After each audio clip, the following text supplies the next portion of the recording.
Dernière étape sur le territoire pour Victorin Lurel, le ministre des Outre-mer, ce matin du côté de Rivière-Salée, en présence de Jean Lec, le maire de Nouméa, de Cynthia Lijard, la présidente de la province sud, de certains élus municipaux, mais surtout des habitants du Rivière-Salée. Victorin Lurel a inauguré l'extension du café social Le Move, un lieu dédié à la création artistique, mais aussi à la jeunesse de Nouméa, un thème cher à ses yeux. Vous avez un pays à construire, vous êtes à la tête du donjon qu'est Nouméa et le grand Nouméa. Vous portez une pierre essentielle à l'édifice de la construction. Et bien, quelque part, j'aurais été un petit charpentier, un petit maçon à vos côtés pour vous accompagner. En tout cas, merci, bravo pour cette belle œuvre.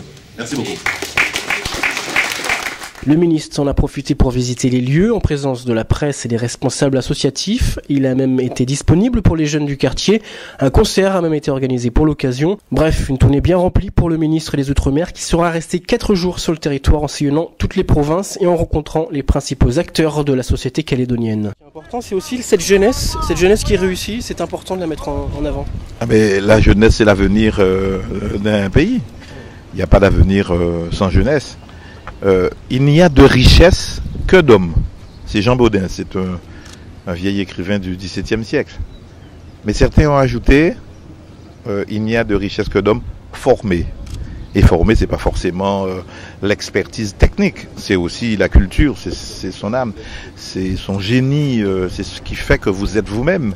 Nouméa, lorsque Nouméa intègre toutes ses composantes, c'est ce que je viens de voir ce matin avec un maire enthousiaste qui a des idées pour aujourd'hui et demain, c'est bien. Moi, ministre, je ne peux qu'y souscrire et être heureux. J'étais content de couper un ruban avec lui et de dire qu'ici ou là, on a quelques expressions de différence, mais c'est la vie démocratique.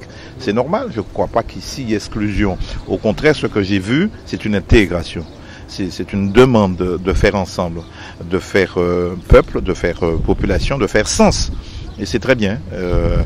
Et le maire a été un peu amusé par le fait que je dise c'est le donjon de Nouméa et de Grand Nouméa, mais c'est un peu ça, compte tenu de l'importance de la conurbation dans l'île. C'est important que tous les aspects de la vie soient pris en compte. Là, c'est l'art, la musique, l'animation. C'est bien, j'étais très content. C'est une petite séquence dans un séjour un peu surchargé. Ben, vous me donnerez peut-être l'occasion de revenir plus longuement pour participer plus activement. Ouais. Voilà. La prochaine étape du ministre se fera maintenant en métropole, où cette fois-ci il recevra ses interlocuteurs, en présence du chef de l'État, bien sûr, François Hollande. Ce sera le 6 décembre prochain pour le 10e comité des signataires.